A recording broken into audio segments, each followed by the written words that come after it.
تو بھائی میں یہ عرض کر رہا تھا کہ ہماری شریعت جو ہے ایک زمانے کے ساتھ مخصوص نہیں ہے، یہ ہر زمانے کے ساتھ چلتی ہے، اور عرض پر کسی بھی قوم، کوئی بھی رسم و رواج رکھنے والی قوم ہو، کوئی بھی زبان رکھنے والی قوم ہو، کوئی بھی تہذیب رکھنے والی قوم ہو، ان سب کی یکساں طور پر رہنمائی کرتی ہے، نہ کسی زبان کی قید ہے اور نہ کسی زمانے کی قید ہے۔ ٹھیک ہے نا بھائی؟ جس طرح ہمارے لیے یہ شریعت ہے، اسی طرح افریقہ کے اندر رہنے والے وہ گنوار قسم کے لوگ، ان کے لیے بھی یہی شریعت ہے، اور جس طرح دیہاتوں کے اندر رہنے والے ان پڑھ قسم کے لوگوں کے لیے یہ شریعت رہنما ہے اور ان کے لیے ہادی ہے، اسی طرح لکھے پڑھے سمجھدار لوگوں کے لیے بھی یہی قرآن پاک، یہی شریعت کیا ہے؟ رہنما ہے، اور اسی شریعت کے احکام کے وہ مکلف ہیں۔ اب ظاہر ہے ہر ایک شخص کی سوچ ایک جیسی نہیں ہوتی، اقوام دوسری اقوام سے الگ تہذیب رکھتی ہے، سوچ رکھتی ہے، فکر رکھتی ہے۔ پاکستانی جس زبان سے، جس انداز سے سمجھائے جا سکتے ہیں، لازمی نہیں ہے وہی انداز افریقہ کے لوگ سمجھ جائے، امریکہ کے لوگ سمجھ جائے، برطانیہ اور کسی اور ملک کے لوگ سمجھ جائیں۔ بات ہم وہی کریں گے جو یہاں کی جاتی ہے، بات وہی ہوگی جو یہاں کی جاتی ہے، وہی بات امریکہ میں کی جائے گی، وہی بات جو ہے برطانیہ میں کی جائے گی، وہی بات کسی اور ملک میں کی جائے گی، لیکن انداز الگ الگ ہوں گے، زبان الگ ہوگی، اصطلاحات الگ ہوں گے۔ ہم ایک چیز کو ایک نام سے پکارتے ہیں، وہ لوگ اسی چیز کو دوسرے نام سے پکارتے ہیں۔ اب اگر وہ چیز سامنے ہوگی تو ہم اس کی طرف اشارہ کر کے کہیں گے کہ میں اسی کی بات کر رہا ہوں، لیکن اگر وہ سامنے نہ ہوگی تو پھر اس چیز کا نام لینا پڑے گا اور سامنے والے کو سمجھانا ہوگا۔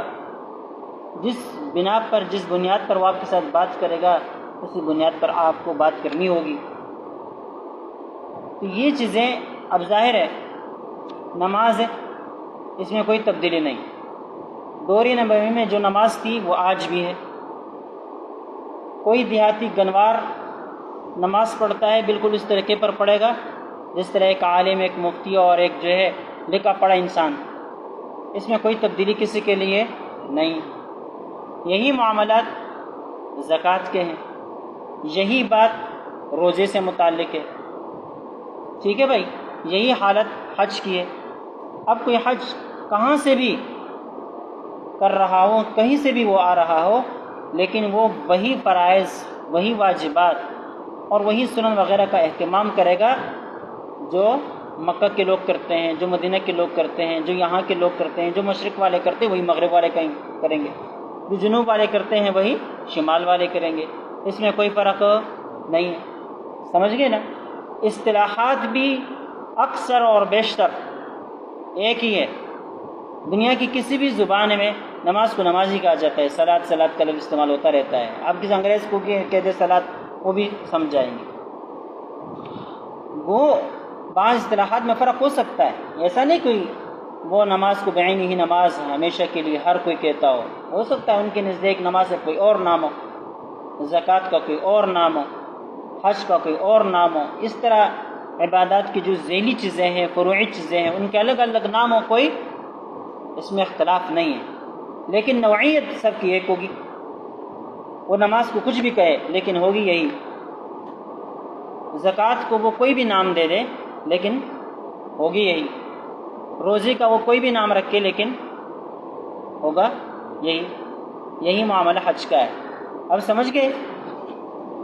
اب فرق کہاں آتا ہے، تبدیلیاں کہاں آتی ہیں؟ معاشرے میں، سماج میں، معیشت میں، تجارت میں اور سیاسی قوانین میں۔ اب یہ چیزیں بڑی اہمیت کی ہے کہ ہم ان چیزوں کو سمجھ جائیں اور ان چیزوں کو سمجھنے کے بعد ہم اعلیٰ وجہ البصیرت ہو کر دوسروں کو بھی سمجھائیں۔ اگر آپ اعلیٰ وجہ البصیرت نہیں ہوں گے تو آپ کسی کو سمجھا بھی نہیں سکیں گے۔ اس لیے انتہائی ضروری ہے کہ ہماری شریعت کا 2/3 حصہ، بلکہ اگر 4 حصوں پر تقسیم کر دیا جائے تو ایک حصہ وہ عبادات سے متعلق ہے، باقی 3 حصے، 3 ربع وہ معاملات سے متعلق ہے، اجتماعیت سے متعلق ہے۔ معاملات لازمی نہیں ہے، اجتماعیت ہے، معاشرت ہے، یہ لازمی ہے۔ تو اگر ہم چاہتے ہیں کہ ہم دین کو سمجھ جائیں تو پہلے ہمیں معاشرہ کو سمجھنا پڑے گا۔ معاشرے کو سمجھنے کے بعد پھر ہم یہ کہہ سکیں گے کہ یہ شریعت کے مطابق ہے یا نہیں ہے۔ اگر شریعت کے مطابق ہے تو ٹھیک ہے، اس کو قائم و دائم رکھنے کی کوشش کی جائے، تدبیر کی جائے۔ اگر شریعت کے مطابق نہیں ہے تو پھر اس کو شریعت کے مطابق ڈالنے کی کوشش کی جائے۔ تو جس طرح ہم ایک بچے کو نماز سکھاتے ہیں، یہ ہمارا فرض ہے، زکوٰۃ کے مسائل سکھاتے ہیں، ہمارا فرض ہے، روزی کی دعوت دیتے ہیں، یہ ہمارا فرض ہے، اور اس طرح حج وغیرہ کی باتیں لوگوں کو بتلاتے ہیں، ان کے فضائل بتاتے ہیں، یہ ہمارا فرض ہے۔ تو اس طرح نکاح کی دعوت دینا یہ بھی کیا ہے؟ شرعی حکم ہے، ہمارے لیے لازمی ہے۔ سود کے خلاف آواز اٹھانا یہ بھی ہمارے لیے کیا ہے؟ لازمی ہے۔ اب جب سود کے خلاف ہم آواز اٹھائیں گے تو سامنے والا آدمی کہے گا کہ بھئی اگر سود میں نہ کروں تو میں کس طرح کاروبار کروں؟ تو پھر وہ صحیح کاروبار جو شریعت کے مطابق ہو ان کو بتانا یہ ہمارا فریضہ ہو۔ کیا ہوگا بھئی؟ فریضہ۔ اگر ہم اس بنیاد پر اس دین کو سمجھ جائیں گے تو یہ دین جو ہم کہتے ہیں نا، یہ ماں کی گود سے لے کر قبر کی آغوش تک انسان کی رہنمائی کرتا ہے۔ لیکن ہم جس دین کو لیے ہوئے ہیں اور چل رہے ہیں، پھر رہے ہیں، یہ دین، اس دین کی حالت یہ کہ روڈ تک بھی تمہارے ساتھ نہیں جا سکتا۔ جا سکتا ہے؟ نہیں جا سکتا بھائی۔ مارکیٹ میں آپ جائیں گے حیران رہ جائیں گے، بہت بڑے مفتی، بڑے علامۃ القہر والغضب ہوں گے، لیکن ایک چھوٹے سے دکاندار کے ساتھ وہ بیع و شراء نہیں کر سکتا، اور وہ بالکل آرام سے جو ہے نا 100 روپے والی چیز کو 150 روپے بیچ دیتا ہے۔ اور بعض لوگ تو خوش ہوتے ہیں، کہتے ہیں مولوی آ گئے، اب ان کو لوٹنا ہے، کس طرح بھی لوٹنا ہے۔ بات آئی سمجھ میں؟ تو بھائی دیکھیں، یہی حالت اگر ہم جرگے میں بیٹھ جائیں، قومی جرگے ہوتے ہیں نا، یہ مشران ملت جہاں جمع ہو جاتے ہیں، خصوصاً ہماری پختون برادری میں لوگ جرگوں کے ذریعے سے فیصلے کرواتے ہیں۔ وہاں جو بڑے بڑے ہوتے ہیں وہ نام لکھ بھی نہیں سکتے، پڑھ بھی نہیں سکتے، لیکن جب وہ جرگے میں بیٹھتے ہیں تو وہ اصول اور وہ باتیں بتاتے ہیں کہ ایک مولوی کیا ہے، ایک بڑا قاضی بھی حیران رہ جاتا ہے یہ کس طرح فیصلہ کر رہا ہے، نہ پھر اس کو جھٹلا سکتا ہے، نہ اس کو غلط کہہ سکتا ہے، نہ اس کو صحیح کہہ سکتا ہے، حیران ہو جاتا ہے۔ اس کی وجہ فقط یہی ہے کہ ہم اسلام کے معاشرتی زندگی سے بے خبر ہیں، اسلام کی معاشی زندگی سے بے خبر ہے، اسلام کی سیاسی زندگی سے بے خبر ہے۔ آج آپ دیکھیں، اس معاملے کو بھی ہم حل نہیں کر سکیں کہ اسلام میں جمہوریت ہے کہ نہیں۔ آپ جمہوریت کو سرچ کر دیں، ہزاروں علماء ملیں گے وہ کہیں گے کفر ہے، کفر ہے، کفر ہے، ہزاروں ملیں گے وہ کہیں گے کہ جائز ہے، جائز ہے، جائز ہے۔ کیا کریں؟ آج تک ہم اس فیصلے کو بھی صحیح طرح نمٹا نہ سکے۔ وجہ کیا ہے؟ اس لیے کہ ان چیزوں کو سمجھنے سے پہلے شریعت کے مزاج کو سمجھنا ہے۔ شریعت کے مزاج کیا ہے، شریعت کے اصول کیا ہے، اجتماعی زندگی کے لیے، معاشی زندگی کے لیے، معاشرتی زندگی کے لیے اسلام کے اصول کیا ہے۔ اگر وہ اصول آپ کو ازبر ہیں اور اچھی طرح آپ اس کو سمجھتے ہیں تو پھر آپ ان تمام نظاموں کا اچھی طرح جائزہ بھی لے سکتے ہیں اور اس کا حکم بھی بیان کر سکتے ہیں کہ یہ صحیح اور یہ غلط ہے، اس کی کون سی بات صحیح ہے اور کون سی غلط۔ تو صرف اس لیے کہ بھئی یہ ایک اجنبی اصطلاح ہے اور اجنبی اصطلاح کی وجہ سے آپ کسی کے اوپر حکم لگاتے ہیں، تو یہ صحیح نہیں ہے۔ بھئی پہلے سمجھنا ہوگا اصطلاحات، لا مشاحۃ فی الاصطلاحات، آپ مشہور چیزیں کہ اصطلاحات کے اندر نہ کوئی تنگی ہے اور نہ اس کے اندر کوئی جھگڑا۔ اب بعض لوگ جو ہے نا اس کو ڈیکس کہتے ہیں، بعض لوگ اس کو تپائی کہتے ہیں۔ بھائی ڈیکس کو تپائی کو مزداق دونوں کا تو ایک اصطلاح میں فرق ہے بھائی، سمجھ گئے؟ کوئی ٹوپی کہتے ہیں، کوئی کیپ کہتے ہیں، بھائی مرضی ہے، اصطلاح میں فرق ہے، سمجھ گئے؟ ہماری پشتون برادری میں، ہماری اپنی زبان میں ہم جو ہے نا ایک چیز کو ایک نام دیتے ہیں، اور یہی ہمارے پختون دوسرے علاقے کے لوگ اس کو دوسرا نام دیتے ہیں۔ اب ہم کیا کہیں گے؟ تم کافر ہو گئے نام بدلنے کی وجہ سے؟ نہیں بھائی، ایک چیز تو ایک ہے نا، چیز تو ایک ہے، نام کا فرق ہے۔ یہی اسی سے زبانیں وجود میں آتی ہیں، کوئی کون سی زبان بولے، کون سی زبان بولے، الفاظ کا کوئی وہ نہیں، اصل چیز مصداق کا ہے۔ آپ مصداق کو بولے، کوئی لفظ انگریز استعمال کر رہا ہو یا مسلمان استعمال کر رہا ہو، اس استعمال کو نہ دیکھے، لفظ کو نہ دیکھے، آپ اس لفظ کے مصداق کو دیکھے۔ اس لفظ کا مصداق کیا ہے؟ اس لفظ سے جو مراد لیا جاتا ہے وہ کیا ہے؟ اگر وہ صحیح ہے، شریعت کے اصولوں کے مطابق ہے تو صحیح ہے، اگر نہیں ہے تو کہہ دو غلط ہے، اگرچہ اس کے اوپر بہترین لکھا ہوا ہو، حلال لکھا جاتا ہے نا آج کل، ہر قسم کی چیز کے اوپر لکھا حلال، تو کیا وہ حلال ہو جائے؟ ہاں، بہت سارے مصنوعات اس دور میں، بڑی بڑی کمپنیاں ہیں، وہ چیزیں پروڈکٹ کرتی ہے، تیار کرتی ہیں، اور باقاعدہ اس کے اوپر لیبل لگاتے ہیں حلال، لیکن جب آپ کو یہ پتہ چل جائے کہ بھئی یہ چیز حلال نہیں ہے، علم یقینی آپ کو حاصل ہو جائے کہ یہ چیز حلال نہیں ہے، تو اس کے اوپر لکھنے کی وجہ سے حلال ہو جائے گا۔ بات آئی سمجھ میں؟ لہذا لفظ کو نہیں، نیچے مصداق کو دیکھنا ہے، اور اس کے اوپر آپ نے پھر کیا لگانا ہے؟ حکم لگانا ہے۔ یہی معاملات چونکہ میں نے بتلا دیا، ہماری شریعت 4 حصوں پر تقسیم کی جائے تو 3 حصے معاشرت سے متعلق ہے، اجتماعیت سے متعلق ہے، معاملات سے متعلق ہے، اور ایک ہی حصہ عبادت سے متعلق ہے۔ اور اس کی واضح مثال ہماری ہدایہ ہے۔ یہ صاحب ہدایہ نے عجیب کام کیا، 4 جلدوں میں لکھ دیا اور بتلا دیا کہ شریعت کی یہ 4 حصے۔ پہلے جلد عبادت سے متعلق ہے، سادسی تک پہنچ جاؤ تو ایک حصے سے تم الگ تلگ ہو جاؤ۔ اب اگلے 3 حصے، یہ چیزیں جو ہیں انتہائی اہمیت کے حامل ہے، اور اسی لیے میں نے یہ بذات خود یہ سوچا کہ ہم تخصص جب کرائے تو اس کتاب کو، فقہ البیوع کو، تخصص کے نصاب کے اندر شامل کریں۔ یہ میرے خیال سے کہیں بھی نہیں پڑھائی جاتی، اور اس کے نہ پڑھائے جانے کی بھی مختلف وجوہات ہو سکتی ہے۔ ایک وجہ یہ بھی ہے کہ یہ کتاب انتہائی خود مشکل ہے، اس کا سمجھنا کوئی اتنا آسان نہیں ہے، اسے سمجھانے کے لیے زبان چاہیے، الفاظ چاہیے، کچھ نہ کچھ معاشرت اور معیشت سے تعلق چاہیے، تو یہ چیزیں اس کتاب کے لیے یہ لازمی ہے۔ دوسرا یہ ہے کہ اس کے اندر کچھ اضافی الفاظ جدید عربی کے ہیں، اور اس کی کوئی شرح مارکیٹ کے اندر موجود نہیں ہے۔ جس شخص نے یہ کتاب لکھی ہے وہ شیخ الاسلام ہے، ان تک ہر کسی کی رسائی نہیں ہے، کس جگہ پھنس جائیں تو ان کو فون کر کے بتائے کہ شیخ صاحب سے کیا مطلب ہے، ایسا بھی تو نہیں ہے۔ کیا خیال؟ اگر ان کے پاس مدرسے میں بھی جائیں تو وہ ایک ہوتے نہیں، وہ بھی تو وقت دیتے ہیں یا نہیں دیتے وہ بھی قسمت کی باتیں ہیں۔ یہ اس وجہ سے جو ہے نا کافی بڑے دل گردے والا کام ہے، اور ہم نے اللہ کے فضل و کرم سے، آپ کی دعاؤں سے اس کو قبول کر لیا، ٹھیک ہے نا۔ باقی آپ کو یہ بات جان لینی چاہیے کہ کوئی شخص عقل کل نہیں، لازمی نہیں ہے ہر شخص کو ہر بات آتی ہو۔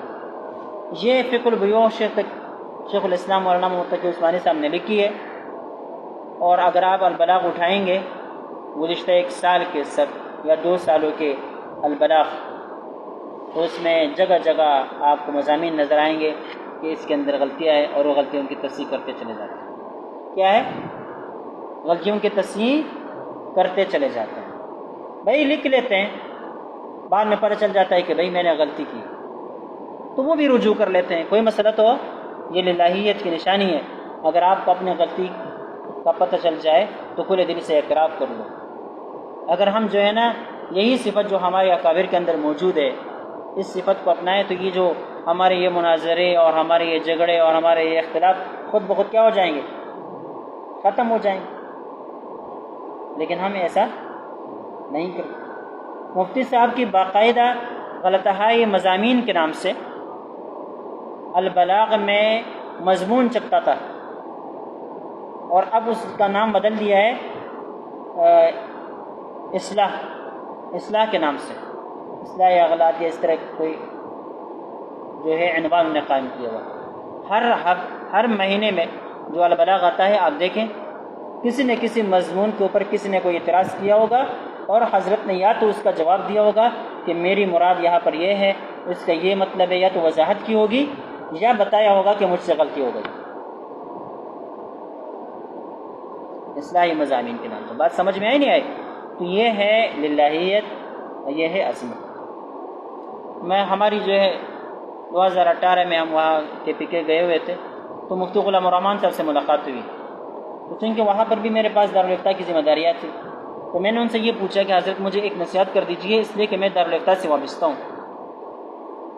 تو کہنے لگے کہ میں آپ کو کیا نصیحت کر دوں، لیکن اتنا کہہ دیتا ہوں کہ اگر کوئی غلطی آپ کو اپنے مضمون کے اندر یا اپنے فتوی کے اندر نظر آ جائے تو پھر رجوع کرنے میں تعامل سے کام مت لو، بس فوراً رجوع کر لیا۔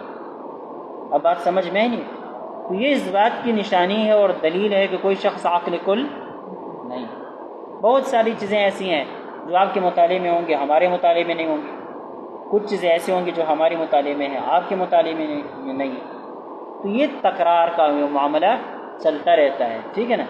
آپ پوچھیں گے، ہم آپ کو مطمئن کرنے کی بھرپور کوشش کریں گے، ایسی کوئی بات نہیں، جہاں سے بھی ہو مطالعے کا وقت ہمیں ملے یا نہ ملے ہم جو ہے ناغہ نہیں کریں گے۔ یہ میرے شاگرد ہیں، یہ نہیں کہہ سکتے کہ پورے سال ہم نے کبھی سبق میں ناغہ کیا ہو، مطالعہ کیا ہے یا نہیں کیا ہے، کچھ نہ کچھ ہم نے پڑھا دیا ہے۔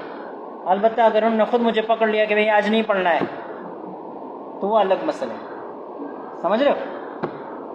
انشاءاللہ ہم پڑھیں گے اور بالکل کھلے دل سے پڑھیں گے اور آپ کو پوری طرح سمجھانے کی کوشش کریں گے۔ اب یہ کتاب نصاب کے اندر شامل کیوں ہونے چاہیے، اس کی کئی وجوہات ہیں۔ سب سے پہلی بات تو یہ ہے کہ یہ جو ہم نے ہدایت کے اندر جو کچھ پڑھا ہے نا، وہی چیزیں آسان اور جدید الفاظ کے اندر سمجھا دیتے ہیں اور کچھ وضاحت کے ساتھ، اور ساتھ ساتھ ہم نے ابھی تک فقہ پڑھی صرف حنفی، یہ ہمارے ذہن کو وسیع کرنے کے لیے علی مذاہب الاربعہ، دیکھیں فقہ البیوع علی مذاہب الاربعہ، مذاہب اربعہ کم از کم ہمیں سیر و تفریح کرا دیتے ہیں کہ بھئی جس چیز کو جو نام ہم دیتے ہیں مذاہب اربعہ میں اس چیز کا نام کیا ہے، اس کا حکم کیا ہے۔ اب لازمی نہیں ہے کہ ہم نے یہاں پر مذہب غیر کی کوئی چیز دیکھی اور پھر اس کے اوپر فتویٰ بھی دے دیا۔ مذہب غیر پر فتویٰ دینے کے لیے غیر لوگوں کی کتابیں ہی دیکھنے ہوں گی، یہاں ہمارے پاس المغنی ہے، دیگر کتابیں ہیں۔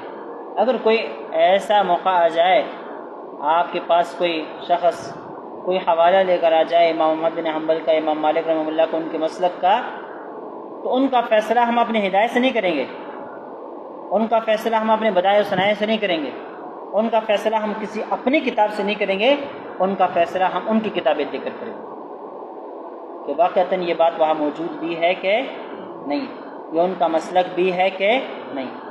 بھائی باتیں تو امام ابو حنیفہ کی بھی ہے، صاحبین کی بھی ہے، امام ظفر کی بھی ہے، لیکن کیا وہ سارے مفتہ بھی ہیں؟ کئی اقوال ایسے ہیں جن میں امام ابو حنیفہ، امام ابو یوسف، امام محمد رحمۃ اللہ علیہ جیسے عظیم شخصیتوں کو چھوڑ کر امام ظفر رحمۃ اللہ علیہ کے قول پر فتویٰ ہے۔ فتویٰ کن کے قول پر ہے بھائی؟ اور میں آپ کو انشاءاللہ بتاؤں گا کہ کون کون سے ہیں، جگہ بھی بتاؤں گا، عبارتیں بھی بتاؤں گا کہ ان مسائل میں فتویٰ امام ظفر کے قول پر ہے۔ آپ نے امام ابو حنیفہ کو بھی چھوڑ دی، صاحبین کو بھی چھوڑ دیا، اور سب کے پاس کس کے پاس چلے گئے؟ امام ظفر کے پاس چلے گئے۔ اس طرح کبھی کبھی ایسا بھی ہوتا ہے کہ متقدمین کا کوئی قول نظر ہی نہیں آتا تو متاخرین کے قول پر فتویٰ دینا پڑتا ہے۔ کبھی آپ جو ہے نا حلوائی کے قول پر فتویٰ دیں گے، کبھی آپ ابو حفص کبیر کے قول پر فتویٰ دیں گے، کبھی صغیر کے قول پر فتویٰ دیں گے، کبھی سرخسی کے قول پر فتویٰ دیں گے، کبھی فتح القدیر والے کے قول پر فتویٰ دیں گے، اور یہ اتنے بڑے بڑے لوگوں کو آپ کیا کریں گے؟ چھوڑیں گے۔ یہ کیا ہے؟ اصل میں قوت دلیل کو دیکھا جاتا ہے اور رخت رواج کو دیکھا جاتا ہے. یہ سارے صرف قول کی وجہ سے کہ امام ابو حنیفہ نے اس طرح فرما دیا بس یہ مسئلہ ہے. مسئلہ ایسا لازمی نہیں ہے کہ مسئلہ یہ ہو. ٹھیک ہے, پہلے تو اس قول کی تحقیق کرو کہ واقعتاً وہ قول امام ابو حنیفہ کا ہے بھی کہ نہیں. ثابت ہو جائے تو پھر یہ دیکھنا ہے کہ مفتہ بھی ہے کہ نہیں. سمجھے؟ تو ایک بات تو یہ پتہ چلتی ہے, کچھ ذہن کے اندر وسعت پیدا ہو جاتی ہے. ذہن کے اندر کیا پیدا ہو جاتی ہے؟ وسعت پیدا ہو جاتی ہے, اور بہت اہمیت کے حامل. دوسری بات یہ ہے کہ یہ قدیم بیعات کے ساتھ ساتھ جدید بیعات بھی آپ کو بتلاتے ہیں. مثال کے طور پر بیع التعاطی آپ جو کتابوں کے اندر پڑھتے آ رہے ہیں, یہ بیع التعاطی کو اتنی تفصیل کے ساتھ یہاں ذکر کریں گے کہ ایسی ایسی چیزیں آپ کے سامنے آ جائیں گی کہ آپ نے کبھی تصور بھی نہیں کیا ہوگا. جیسے کہ ان علماء کے تصورات میں ہمارے اس دور کی یہ دنیا نہیں تھی. بہت ساری چیزیں آج بھی ایسی ہے جن کے بارے میں بہت کم لوگوں کو معلوم ہے, اکثریت کو معلوم نہیں ہے. اور وہ چیزیں وجود رکھتی ہے باقاعدہ, اور ان چیزوں سے متعلق بعض دارالفتاؤں میں ان اکابر سے پوچھا بھی جاتا ہے, وہ فتوی بھی دیتے ہیں, تحقیق بھی کرتے ہیں. اور بہت ساری چیزیں ایسی بھی ہوں گی جو ابھی تک وجود میں نہیں آئی. تو پہلے والے فقہ پڑھ کر یہ موجودہ دور کے آپ احکام بیان کرتے ہیں, تو موجودہ دور کی فقہ پڑھ کر آپ آنے والے دور کے لیے اور ان کی فقہ, ان کے احکام کو بیان کرنے کی صلاحیت حاصل کر سکیں گے. اب بات سمجھ میں آئی نہیں؟ تو دو فائدے اس کے یہ ہو گئے. تیسری بات, جس طرح میں نے پہلے کہا تھا کہ اصل چیز مطلوب جو ہوتی ہے مصداق ہے, نام نہیں ہے. تو آپ یہاں ایک چیز کو ایک نام دیتے ہو, بازار میں جا کر اس چیز کا دوسرا نام ہے. اب پوچھتے رہتے ہو دکاندار سے, بھائی وہ چیز دے دو, وہ کہتا ہے یہ کیا ہے یار, حالانکہ وہ چیز سامنے موجود ہوتی ہے, دکان کے اندر موجود ہوتی ہے, لیکن آپ جو نام لے رہے ہیں وہ نام کبھی دکاندار نے سنا ہوا نہیں ہوتا. سمجھ گئے نا؟ اگر آپ خود دکھائیں گے بھائی یہ چیز ہے, وہ آپ کو اٹھا کر دے دے گا, کہیں گا یار اس کا تو یہ نام ہے, یہ لے لیتے تو میں آپ کو دے دیتا. سمجھ گئے؟ تو اسی طرح اس کتاب کے ذریعے سے تیسرا فائدہ یہ حاصل ہوتا ہے کہ آپ کو جدید نام بھی یہ بتلا دیتا ہے, جدید نام بھی یہ بتلا دیتا ہے. چوتھا فائدہ یہ ہے کہ دیکھیں آج کل پہلی تجارتیں ہوتی تھی زیادہ سے زیادہ 3 افراد کے درمیان, 4 افراد کے درمیان شرکت کے یہ اصول ہوتے تھے. ابھی تک آپ نے ہدایت کے اندر پڑھ لیا ہوگا, 2 آدمی ہو شرکت کرے, ایک کی طرف سے پیسے ہو دوسرے کی طرف سے, تیسرے کا تصور نہیں ہے, تیسرے کا تذکرہ ہی نہیں ہے. لیکن آج آپ کو پتہ ہے کہ شرکت کی بنیاد پر جو کام ہوتے ہیں اس میں ہزاروں لوگ بلکہ کروڑوں ہوتے ہیں. بینک جتنا کام کرتے ہیں, بینک میں کتنے لوگوں کا پیسہ ہوتا ہے؟ لاکھوں کا ہوتا ہے نا. جتنا بڑا بینک ہوتا ہے, جتنا وہ مشہور بینک ہوتا ہے, قابل اعتبار بینک ہوتا ہے, اتنا ہی کیا ہے لوگوں کی اس میں رش لگا ہوا ہوتا ہے, شرکت ہوتی ہے, پیسہ لگا ہوا ہوتا ہے, سرمایہ لگا ہوا ہوتا ہے. اب یہ پھر افراد کیا, کمپنیاں شرکت کرتی ہے. 2 کمپنیاں ہیں, دونوں جو ہے نا کئی لوگوں نے اس کے اندر پیسے ڈالے, وہ قائم ہو گئے. اب تو ایک تو کمپنی لوگوں کے ساتھ بھی شرکت کرتی ہے اور دوسرے کمپنی کے ساتھ بھی شرکت کرتی ہے. ایک کمپنی کہتی ہے آپ نے صرف کوک تیار کرنا ہے, دوسرا کہتی ہے آپ نے صرف اور صرف مرنڈا تیار کرنا ہے. اب بات سمجھ میں ہی نہیں آئی. اب مشینیں ایک ہے, کاریگر ایک ہے, لیکن ایک کمپنی کے اندر صرف ایک چیز تیار ہوتی ہے, دوسری کمپنی کے اندر دوسری چیز تیار ہوتی ہے. اب ان کمپنیوں کے بھی آپس میں شرکت ہوتا ہے کہ بھئی اگر آپ کے سیل نہ ہو جائے تو ہمارے سیل سے آپ کی نقصان کو پورا کر دیا جائے گا, اور اگر ہمارے سیل نہ ہو جائے تو آپ کے سیل سے ہمارے نقصان کو پورا کر دیا جائے گا. یہ معاہدے ہوتے ہیں, کمپنیوں میں بھی ہوتے ہیں, افراد میں بھی ہوتے ہیں, سمجھ گئے, بینکوں میں بھی ہوتے ہیں. تو یہ چیزیں ہمارے لیے سمجھنا ضروری ہے, اور یہ کتاب جو ہے یہ چیزیں آپ کو ایک حد تک سکھائے. تو ہم انشاءاللہ کوشش کریں گے کہ تفصیل کے ساتھ بغیر کسی کمی کے اس کو پڑھیں اور دوسری بات میں اپنی عادت سے متعلق کہہ دوں کہ بھئی درمیان میں فضول قسم کی باتیں نہیں کریں گے، سبق کی پر نظر ہو، ٹھیک ہے؟ بعض صورتوں میں ایسا ہوتا ہے کہ بات سے بات نکل جاتی ہے اور واضح نصیحت تک پہنچتی ہے، وہ میری عادت نہیں ہے۔ آپ سب بڑے ہیں، شاید مجھ سے عمر میں بھی بڑے ہو، سمجھ رہے ہو؟ آپ ان سے نصیحتوں کے محتاج نہیں ہیں، خود اپنے اچھائی اور برائی کو سمجھ لیتے ہیں۔ لہٰذا ہمارا اور آپ کا تعلق صرف سبق کا ہوگا، سبق یاد کرنا ہے، پڑھنا ہے اور سننا ہے، سنانا ہے، سمجھے؟ حاضری کا اہتمام کرو گے اور اس کے اندر کوئی کمی کسی کے ساتھ کوئی کوتاہی برداشت نہیں کر لی جائے گی، سمجھ رہے ہو نا؟ آپ کی عظمت یہی ہے کہ کسی کو شکایت کا موقع نہ دینا۔ شکایتیں بچوں کی ہوتی ہے، بڑوں کی نہیں ہوتی، کیونکہ بڑے سمجھدار ہوتے ہیں، وہ شکایت کا موقع نہیں دیتے۔ آپ اپنے آپ کو خود عزت دیں گے تو سب آپ کو عزت دیں گے، اور جو آپ کو عزت نہیں دیں گے تو کوئی بھی عزت نہیں دے گا۔ دیکھو قرآن پاک میں عجیب، وَمَن يَرْغَبُ عَن مِّلَّةِ إِبْرَاهِيمَ إِلَّا مَن سَفِيَ نَفْسَهُ، جو خود کو پہچانے نہیں، جو خود اپنی ذات سے بھی وقوف ہو، تو وہ سچائی کو قبول کرنے سے کیا رہتا ہے؟ بے وقوف بنا رہتا ہے۔ لہذا آپ اپنے ذات سے متعلق، اپنے عظمت، آپ علماء ہیں، اپنے اس شان کا لحاظ خود رکھیں، ٹھیک ہے؟ ناپسندہ قسم کی باتیں، گالم گلوچ، لڑائیں جھگڑے، اس کلاس کے اندر کچھ بھی کرو، لیکن کیا ہے؟ باہر نہیں۔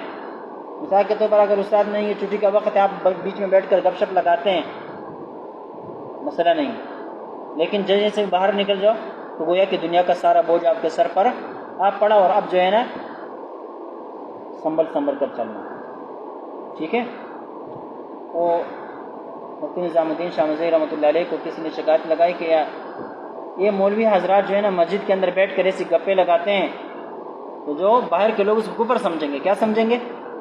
مولوی حضرات مسجد کے اندر جو باتیں کرتے ہیں، گالم گلوچ کرتے ہیں، اگر یہ باہر کا کوئی آدمی سنے گا تو کون پکڑے گا کہ مسجد اور یہ باتیں۔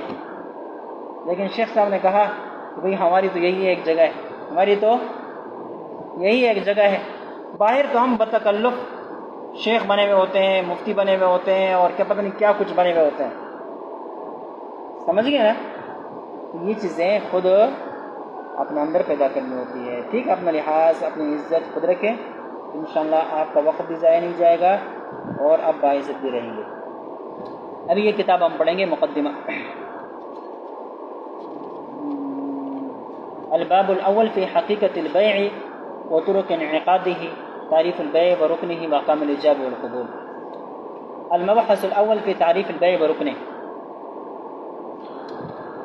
تعریف البیع، دیکھیں آپ نے مختلف کتابوں کے اندر بیع کی تعریف پڑھی ہے، لیکن یہ جدید انداز سے آپ کو سمجھاتے ہیں اور اس سے استنباطات کرتے ہیں، آپ سمجھ جائیں گے کہ کس طرح استنباط ہوتا ہے۔ دیکھیں، کہتے ہیں البیع والشراء فی اللغۃ یطلق علی کل مبادلہ۔ بیع و شراء دونوں الفاظ مترادف ہے اور متضاد ہے، بیع بھی متضاد ہے اور شراء بھی، ٹھیک ہے؟ اور آپس میں ان کی نسبت ترادف کی ہے۔ اب بات سمجھ میں نہیں ہے؟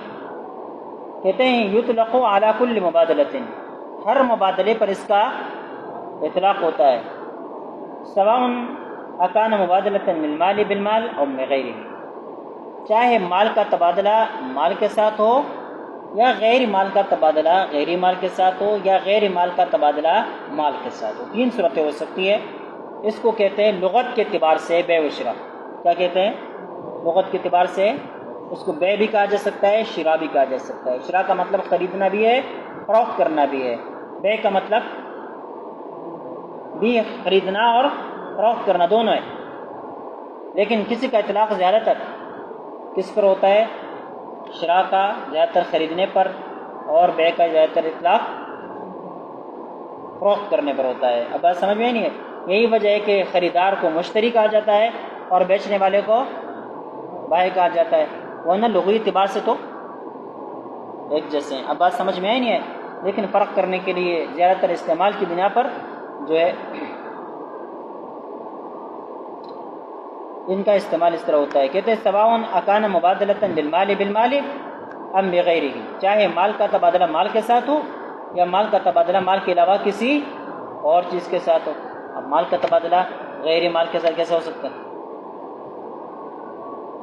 غیر مال بعض چیزیں ایسی ہیں جو ٹوس وجود رکھتی ہیں لیکن اس کے باوجود شریعت نے اس کو مال نہیں سمجھا. جیسے خنزیر ہے بھائی، سمجھ گئے، میتہ ہے، ٹھیک ہے. بیع المیتہ کیا ہے؟ باطل ہے نا. باطل کیوں ہے؟ اس لیے کہ وہ مال نہیں ہے، اس لیے کہ وہ مال نہیں ہے. تو یہ مبادلۃ المال بغیر مال ہو گیا، مبادلۃ المال بغیر مال ہو گیا. اب جائز و ناجائز کا مسئلہ نہیں ہے، یا لغوی معنی بتا رہے. کیا بتا رہے؟ حکم نہیں لگا رہا کہ یہ جائز ہے یا ناجائز ہے. یہ بتا رہے ہیں کہ بیع و شراء کس کو کہتے ہیں؟ مبادلۃ المال بالمال اور مبادلۃ المال بغیر المال. مال کا تبادلہ مال کے ساتھ ہو یا مال کا تبادلہ غیر مال کے ساتھ ہو. اس کو لغت کے اعتبار سے کیا کہتے ہیں؟ بیع و شراء کہتے ہیں. کیا کہتے ہیں؟ بیع و شراء کہتے ہیں.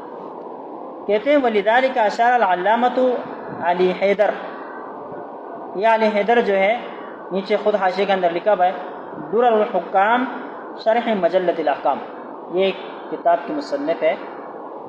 آپ جب تحقیق کریں گے نا تو اس کی بھی تحقیق کرنی ہے علی حیدر کی، ٹھیک ہے. اس کا بھی نام تو تلاش کر لیں اور جو ہے اپنے کاپی کے اندر اس کو بھی نوٹ کر لیں. کہتے ہیں وَلِذَلِكَ أَشَارَ الْعَلَّامَةُ علی حیدر إِلَىٰ أَنَّ مَعْنَاهُ اللُّغْوِي مُبَادَلَةُ الشَّيْءِ بِالشَّيْءِ. چیز کا تبادلہ چیز کے ساتھ. اب وہ چیز مال ہو یا مال نہ ہو، کیونکہ چیز کا اطلاق تو ہر موجود پر ہوتا ہے، ہر موجود پر چیز کا شے کا اطلاق ہوتا ہے.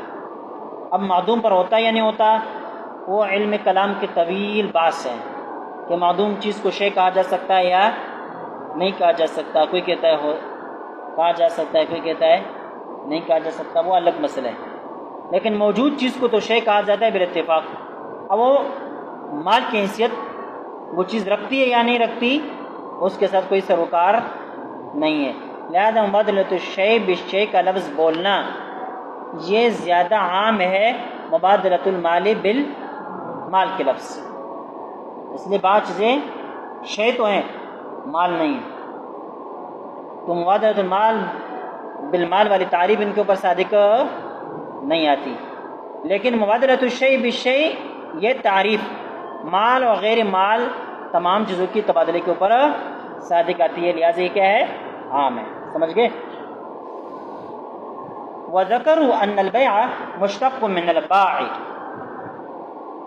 علماء نے اس بات کا تذکرہ کیا ہے کہ لفظ بیع یہ باع سے مشتق. باع کس کو کہتے ہیں؟ کس کو کہتے ہیں بھائی؟ باع. کون بتائے گا؟ فضل اعمال والے نہیں بتا سکتے. وہ یہ جو مشہور حدیث ہے کہ جو بندہ میرے طرف ایک بالش قریب آتا ہے میں اس کی طرف ایک باع قریب آتا ہوں. میں اس کے باع بھائی اس کو کہتے ہیں. یہ بازو یہاں سے پورا جو ہے نا اس کو کیا کہتے ہیں؟ باع کہتے ہیں. سمجھ گئے؟ یا اس سے مطلق ہاتھ مراد ہے، مطلق ہاتھ مراد ہے تو کہتے ہیں وَذَكَرُوا أَنَّ الْبَيْعَ مُشْتَقٌ مِّنَ الْبَاعِ. علماء نے ذکر کیا ہے کہ بیع باع سے مشتق ہے.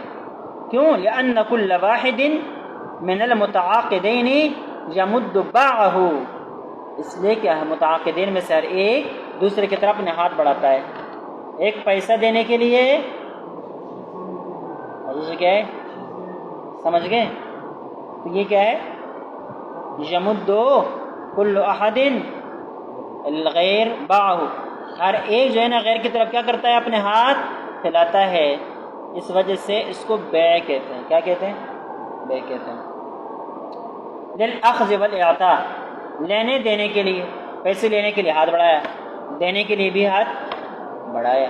چیز لینے کے لیے بھی ہاتھ بڑھانا پڑتا ہے اور چیز دینے کے لیے بھی. تو اس وجہ سے لوگ بعض حضرات نے کیا فرمایا کہ یہ باع سے مشتق ہے. ٹھیک ہے. وَيَحْتَمِلُ أَنَّ كُلَّ وَاحِدٍ مِّنْهُمَا كَانْ يُبَايِعَ الصَّاحِبُ. گویا کہ ہر ایک اپنے ساتھی کے ہاتھ پر بے کرتا ہے، یعنی اس کے ہاتھ کے ساتھ ہاتھ ملاتا ہے۔ اچھا، یبایع کا ترجمہ کر رہا ہے ان یصافحہ عند البیع، گویا کہ مصافحہ کر رہے ہیں، کیا کر رہے ہیں؟ ہاتھ ملا رہے ہیں۔ ولذلک یسمى صفقۃ، یہی وجہ ہے کہ بیع کو کیا کہتے ہیں؟ صفقہ بھی کہتے ہیں۔ کیوں؟ صفقہ بھی کیا ہے؟ ہاتھ پر ہاتھ رکھنے کو کہتے ہیں نا، ٹھیک ہے، ہاتھ پر ہاتھ رکھنے کو کہتے ہیں۔ اس کی دلیل کیا ہے؟ ہاں، اگر عورت، وہ نماز کی بات ہے نا، ایک آدمی سامنے سے گزر رہا ہو، نمازی اس کو روکنا چاہے تو ہاتھ سے بھی روک سکتا ہے، سبحان اللہ کہہ کر بھی روک سکتا ہے۔ اگر امام کو لقمہ دینا ہو تو سبحان اللہ وغیرہ کہہ کر کیا ہے؟ دے سکتے۔ لیکن اگر خاتون ہو تو اس کے لیے جو لفظ استعمال ہے وہ کیا ہے؟ ہاتھ پر ہاتھ۔ اب سمجھ گئے؟ اب مشرع، یہاں تک ہو گئی لغوی تحقیق کس کی؟ بیع و شراء کی۔ بھائی قرآن پاک میں اس کی طویل باتیں ہیں، یہ الفاظ قرآن پاک کے اندر کیا ہے؟ استعمال ہے، ٹھیک ہے، لیکن آپ اگر وہاں جائیں گے نا تو یہ کتاب 2 سالوں میں بھی ختم نہیں ہو سکی۔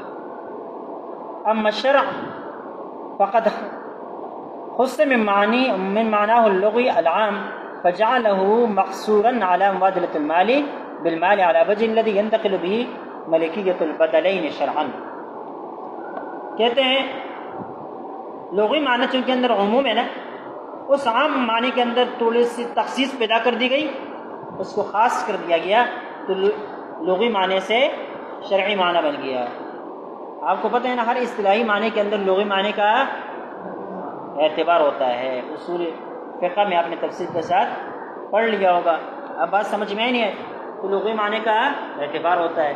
اب کبھی لغوی معنی وسیع ہوتا ہے، اس کو تھوڑا سا خاص کرنا پڑتا ہے، اب بات سمجھیں، کبھی وہ مخصوص ہوتا ہے، عام کرنا پڑتا ہے۔ کوئی نہ کوئی لغوی معنی کی بو اصطلاحی معنی کے اندر موجود ہوتی ہے۔ اب بات سمجھ میں نہیں ہے تو کہتے ہیں فقد خص، شریعت نے اس کو کیا کر دیا؟ خاص کے، من معناه اللغوی العام، اس کے معنی لغوی جو کہ عام ہے۔ فجعله مقصورا على مبادلة المال بالمال، لہذا اس کو مقصور بنا دیا، اس کو محدود کر دیا مبادلۃ المال بالمال کے ساتھ، على وجه الذي ينتقل به ملکیت البدلین شرعا، کہ اس طور پر مبادلہ مال پایا جائے جس کی وجہ سے ملکیت بھی دوسرے کی طرف منتقل ہو جائے۔ یہ تبادلہ اس بنا پر نہ ہو، آپ نے مجھ سے موبائل لے لیا، میں چیک کرتا ہوں، میں نے آپ کا بھی موبائل لے لیا بھائی، ٹھیک ہے، میں نے کہا چلو میرا، آپ اپنا موبائل مجھے دکھائیں، آپ نے میرا موبائل لے لیا دیکھنے کے لیے، اس میں نہ ملکیت آپ کی طرف منتقل ہوئی، نہ آپ کے موبائل کی ملکیت میری طرف منتقل ہوئی، تو مبادلہ تو پایا گیا نہیں؟ پایا گیا مبادلہ تو، لیکن ملکیت منتقل نہیں ہوئی۔ اب بات سمجھ میں نہیں ہے تو کہتے ہیں شریعت میں ایسا مبادلہ جس کی وجہ سے ملکیت کے اندر بھی انتقال لازم آ جائے۔ اگر آپ نے مجھ سے موبائل خرید لیا، موبائل کے بدلے میں، پیسوں کے بدلے میں، اب آپ نے پیسے دے دیے، لے لیے، اب بس میں نے موبائل دے دیا یا لے لیا، بات سمجھ میں نہیں ہے تو میں اس کا مالک، آپ پیسوں کے مالک بن گئے، یہ ہو گئی کیا؟ بے شرعی طور پر، کیا؟ کیونکہ ملکیت منتقل ہو گئی، کیونکہ کیا ہو گئی؟ اب سمجھ گئے لغوی اعتبار سے، شرعی اعتبار سے بے و شراء کو سمجھ گئے؟ وما ذکرنا من تعریف فی الشریعہ تعریف للبیع الصحیح، آپ نے مختلف کتابوں کے اندر پڑھ لیا ہے، خدوری سے شروع کر کے ہدایت تک پڑھتے آ رہے ہیں کہ بے کی کئی قسمیں، ثمن کے اعتبار سے بھی کئی قسمیں ہیں، اور مبیع کے اعتبار سے بھی کئی قسمیں ہیں، نفس بے کے اعتبار سے بھی کئی قسمیں ہیں، کوئی بے صحیح ہے، کوئی نافذ ہے، کوئی موقوف ہے، کوئی باطل ہے، کوئی فاسد ہے۔ بات آئی سمجھ میں؟ یہاں حضرت کہتے ہیں ہم نے جو تعریف بیان کر دی آپ کے سامنے، یہ بیع صحیح جس کو بیع نافذ کہتے ہیں اس کی ہے، بیع صحیح جس کو بیع نافذ کہتے ہیں اسی کی ہے۔ اب بات سمجھ۔ اما البیع الباطل، جہاں تک بات ہے کس کی؟ بیع باطل کی، فلیس بیعا فی اصطلاح الشرع، شریعت میں اس کو بیع کہا جاتا ہے ہی نہیں، شریعت میں اس کو بیع، آپ نے کتابوں کے اندر پڑھ لیا ہوگا نا، خنزیر کی بیع اور میتہ کی بیع، آزاد اور حر کی بیع باطل ہے، پڑھ لیا ہے نا۔ وہاں پر بیع کا لفظ استعمال ہوتا ہی نہیں ہوتا، تو یہ کیوں کہہ رہے کہ بیع باطل کو بیع نہیں کہا جاتا؟ ہاں وہ لغوی اعتبار سے بیع ہے، شریعت کے اعتبار سے بیع نہیں۔ وَإِنَّمَا يُطْلَقُ عَلَيْهِ لَفْظُ الْبَيْعِ بِالْمَعْنَى اللُّغْوِي، کہتے ہیں ان کے اوپر جو بیع کا اطلاق ہوتا بھی ہے تو لغوی معنی کے اعتبار سے ہوتا ہے، شرعی معنی کے اعتبار سے نہیں ہوتا۔ اما بیع الفاسد، بیع الفاسد کس کو کہتے ہیں بھائی؟ جو اصلاً تو صحیح ہو لیکن وصفاً صحیح نہ ہو، ایک چیز ہے اس کا خریدنا بیچنا سب جائز ہے، لیکن اس کے اندر آپ نے ایک ایسی شرط لگائی ہے جو مقتضی عقد کے خلاف ہے، تو اس وجہ سے کیا ہے بیع فاسد ہو جاتی ہے۔ اب بات سمجھ میں نہیں آئی تو کہتے ہیں وہ بیع فاسد شرعی تعریف کے اندر بیع فاسد شامل ہے، کیوں؟ فهو داخل فی تعریف البیع، کہتے ہیں وہ بیع کی تعریف کے اندر داخل ہے، بیع سے بیع شرعی، بیع شرعی کی تعریف میں داخل ہے، کیوں؟ لأن الشرع قد اثبت له بعض الاحکام عند بعض الفقهاء، اس لیے کہ بعض فقہا کے نزدیک بیع فاسد کے احکام بھی ثابت ہیں، شریعت نے بیع فاسد کے احکام کو بھی بیان کر دیا ہے، کیا ہی نہیں کیا؟ بیع فاسد میں اگر آپ مبیع کے اوپر قبضہ کر لیں گے تو مالک بنیں گے یا نہیں بنیں گے؟ مالک بن جائیں گے، اگر وہ ضائع ہو جائے تو آپ تاوان آپ کے اوپر ہوگا، تو یہ پتہ چلا کہ بیع فاسد حکم رکھتا ہے، بات سمجھ میں آئیں گے؟ لہذا بیع فاسد شرعی بیع کے اندر ومنہم الحنفیہ، جن لوگوں نے بیع فاسد کو بیع شرعی کے اندر داخل مانا ہے ان میں سے کون ہے؟ حنفیہ بھی ہے، حنفیہ بھی۔ اب میں نے آپ کو مثال بیان کر دیا کہ حنفیہ نے بیع فاسد کا حکم بیان کیا ہے، تو اس بات کی دلیل ہے کہ وہ کیا ہے؟ بیع ہے تب اس کا حکم بیان کیا جا رہا ہے، ورنہ بیع ہی نہ ہوتی تو حکم۔ مثل انتقال ملک المبیع الی المشتری بعد القبض، خود وہ مثال آ گئی کہ مبیع کی ملکیت مشتری کی طرف منتقل ہو جاتی ہے بعد القبض، جب مشتری مبیع کے اوپر قبضہ کرے گا تو مالک بھی بن جائے گا، ہاں قبضہ نہیں کرے گا تو مالک نہیں بنے گا۔ وَإِنْ كَانَ مِلْكًا خَبِيثًا، اگرچہ وہ ملک کیا ہوتی ہے؟ ملک خبیث ہوتی ہے، یہی وجہ ہے کہ ہر ایک کے اوپر لازم ہوتا ہے کہ بیع کو کیا کر دیں؟ توڑ دیں، ہر ایک کے اوپر کیا ہوتا ہے؟ لازم ہوتا ہے کہ بیع کو توڑ دے، بات سمجھ میں نہیں ہے؟ کیونکہ وہ ملک خبیث۔ وہ ثبوت بعض احکام الملک، اور ملک کے بعض احکام کا ثبوت مثل نفاذ البیع من المشتری، کہ مشتری کی طرف سے بیع نافذ ہو جاتی ہے، ٹھیک ہے؟ کما سیأتی فی موضعہ انشاءاللہ تعالی، جیسے کہ بیع فاسد کے باعث میں پوری تفصیلات کے ساتھ آئی۔ اما القرض فلا یقصد به المبادلہ، قرض بھی آپ کسی کو دیتے ہیں، آج آپ نے کسی کو 1000 روپے دیے، وہ آپ کو کس زمانے میں 1000 روپے واپس کرے گا یا نہیں کرے گا؟ تو مبادلہ تو پایا گیا، مبادلہ تو پایا گیا، یہ ہے اس کا حکم۔ کہتے ہیں وَإِنَّمَا هُوَ تَبَرُّعٌ ابتداءً، ابتدا کے اعتبار سے یہ تبرع ہے، احسان ہے، اچھائی ہے، بلائی ہے، وَمُعَاوَضَةٌ انتہاءً، اور انتہا کے اعتبار سے معاوضہ ہے کہ بعد میں پھر اس کا بدل دینا پڑتا ہے۔ اب بات سمجھیں نا؟ فَلَيْسَ مُبَادِلَةً مِّن كُلِّ وَجْهٍ فَخَرَجَ مِن تَعْرِيفِ الْفِقْهِ، لہذا یہ ہر اعتبار سے مبادلہ نہیں، شروع کے اعتبار سے دیکھو تبرع ہے، انتہا کے اعتبار سے دیکھو تو تبادلہ ہے، لہذا جب تک ابتداءً اور انتہاءً تبادلہ نہ پایا جائے تب تک وہ بیع کی تعریف میں شامل ہے۔ تو قرض کے اندر انتہاءً مبادلہ پایا جاتا ہے، ابتداءً نہیں پایا جاتا، لہٰذا یہ بیع کے اندر شامل نہیں ہوتا۔ اب اب بات سمجھ میں؟ فخرج من تعریف البیع، لہذا یہ بیع کی تعریف سے نکل گیا۔ نمبر 2 تعریف المال، پڑھوں یا بس ٹائم کیا ہوا؟ کتنا ٹائم ہو گیا پڑھتے پڑھتے؟